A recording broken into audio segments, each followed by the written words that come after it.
last thing for me, Israel obviously wants to have a rematch, a fourth meeting between you.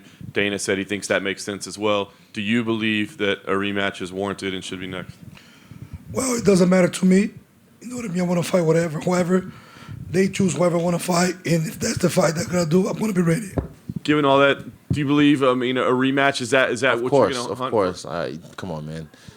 I've been doing this. This is my third fight in 10 months. Every time I fight, I risk losing, what you guys deem as the prestigious, which it is, the belt and all that. But nah, I put it on the line because I'm not trying to just fight once and then I'll chill, do my lap around and parade as a champion and not risk so much. So yeah, I put it on the line, and this is what happens. Again, dare to be great, and I am. Do you think it'll be tough? Because up to this one, it was true. You said, listen, guys, you're talking about a kickboxing match. You're talking about 5 years ago. Do you think it's going to be more difficult? Because there's going to be more discussion. Does this guy just have your number? I mean, I can already anticipate what it's going to be like. Do you think it's going to be more challenging ahead of this rematch? No. I know what I can do. I mean, the fight was going on. He hit my perineal nerve. So that's why my footwork was compromised. Because I was wondering, even when I tripped and did the backwards, I had to do a roly-poly because I was like, oh, shit, I just tripped over. And it's not like me. So kudos to him for investing in those calf kicks because, yeah, it cost me. Sorry. Alex, just over here. You said you wanted to show how dangerous you can be in MMA. Do you feel that you were able to show that tonight to all the doubters that perhaps, had doubt on your rise throughout the division? Was definitely able to prove, especially over a guy like Adesanya, that is not only a full MMA fighter, but also a great striker. If he's just a guy that is a grappler, for an example, I could just straight for that discipline and be prepared for the grappling skills. But when you got a guy like that is super skilled on his feet and is overall good, it's much harder. And yeah, I mean, it's another great story for him, but it's not over. This is still war. I know how much the story arc and the journey is important to you. I know it's very fresh, but do you think at the end of the day, when it's all said and done, you're going to look at this as a positive moment in that story arc and something that turns out for the best? Yes, it's not over yet, but yes, I can already take a lot from this fight. Are you happy with the location and the date? I know you said someone asked if you would fight in July, and you said that would be too far away. Yeah. So are you happy with April in Miami? Perfect. It's about 8 weeks away, 7 weeks away. So yeah, that's good. Just where I need to be. So looking back at that last one, a lot of people obviously thought you were only a few minutes away from winning. How much do you have to change leading into this, or do you just do you like you did before and into this rematch?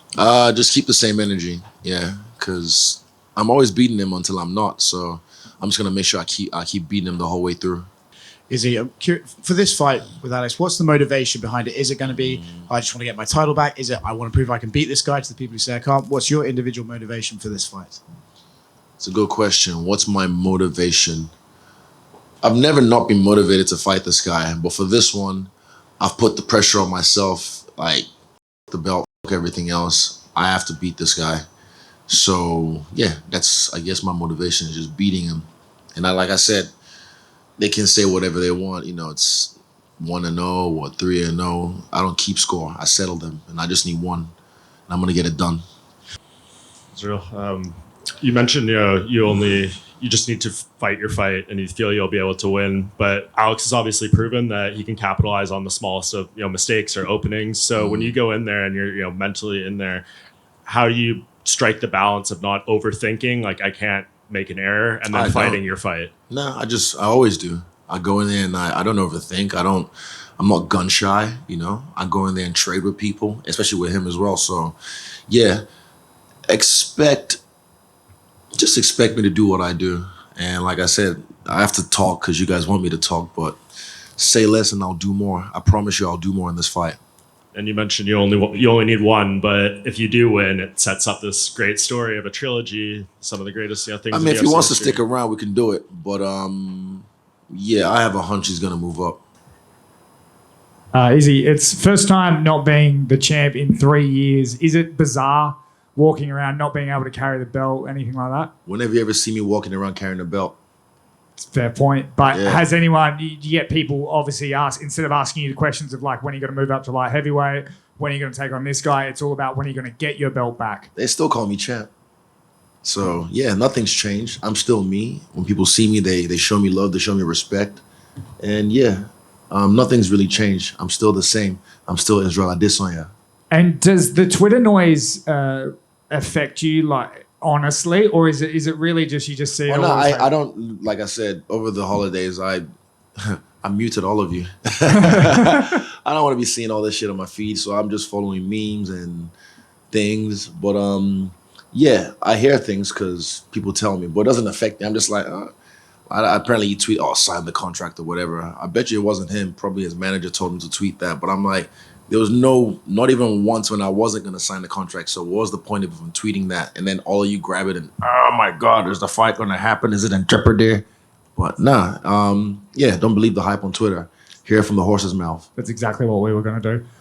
Is there? You've asked a lot of your fans to sort of not be that guy as much lately, give you just like a little bit more space at times. What do you mean? Oh, like with me? Oh, Yeah. not time and place. I don't mind, but it's like where we're staying. That if I'm on the casino floor, you guys know what it's like. I say yes to one, and then seven, it becomes like the zombie apocalypse. And and then when you done with, I've been here before, and I'm not doing that again. I remember after my debut here 5 years ago, I took a walk down the street. We're staying at the Hyatt, and I walked down the street alone because I was like, I can only do this for a few more times. And I remember going to a cafe just off the road and chilling, having my coffee alone and just reminiscing and enjoying my freedom. And I still have those freedoms. I can still walk in my city alone. Not all the time I'm rolling deep. But yeah, I just understand, the privacy I need, the respect of boundaries. No means no, innit? Yeah, me too. Have your fans respected that?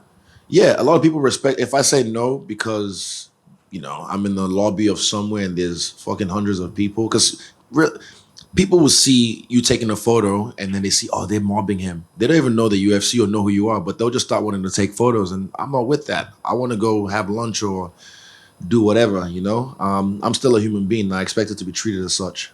Thank you. Is in the front. A couple more. Obviously, in your last few fights, you may know there's usually a theme of your camp. Like when you walked out. It'll come to me. It has this not. It I was doesn't. gonna ask. You've been using the image of Gara a lot on your social medias, and you've changed your Instagram cover and Profile, everything. yeah. I mean, there's a literal demon trapped inside of him. Is that the theme for this camp? I don't know. Like I said, I'm just a vessel. It comes to me. Everything comes to me. I got a new tattoo, 2 of them. This one revealed itself really quickly the next day. This one's still coming to me. So this is all a game. I'm just a character. I'm an avatar. I'm a spiritual being living a physical life. And I customize it like any other game. So yeah, I just customize my character. And I know, yeah, player one's playing right now. Put it that way.